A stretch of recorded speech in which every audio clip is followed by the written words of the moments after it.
Hindi maitago ni Rafael Rosel ang paghahanga kina Kim at Paolo matapos mapanood ang matitinding eksena ng dalawa sa Daalibay ang buong katotohanan. Todo puri ang aktor sa husay ng Kim Pao at maging sa natural na pagganap ng dalawa na aniyay talagang kapanipaniwala sa bawat eksenang kanilang ginagawa. Ayon kay Rafael, kapansin-pansin ang pagiging komportable ni na Kim at Paolo sa kanilang mga eksena. Dahilan para mas maging makatotohanan ng bawat tagpo. Pambubuking pa nga ng aktor. Parang natural na natural daw sa dalawa ang mga ipinapakitang lambingan kaya hindi na kailangang pilitin ang chemistry na nakikita sa screen.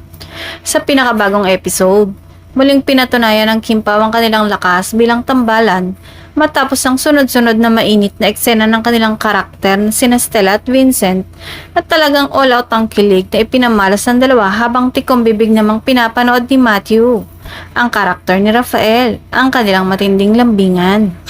Hindi rin ipigilan ng fans na kiligin at pagbigay ng positibong reaksyon online. Marami ang nagsabing kitang-kita ang lalim at koneksyon ni Kim at Paolo sa kanilang pag-ere.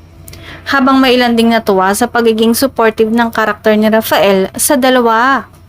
Para sa marami, isa ito sa pinakamagandang eksena sa serye ngayon. Sa patuloy na pag-init ng kwento at paglalabasan ng mga sikreto, mas tumitindi na rin ang excitement ng mga manonood sa bawat episode. Patunay lamang ito na bukod sa nakakakilig na tambalan ng Kim Pao, marami pang pasabog ang dapat abangan sa Daalibay, ang buong katotohanan.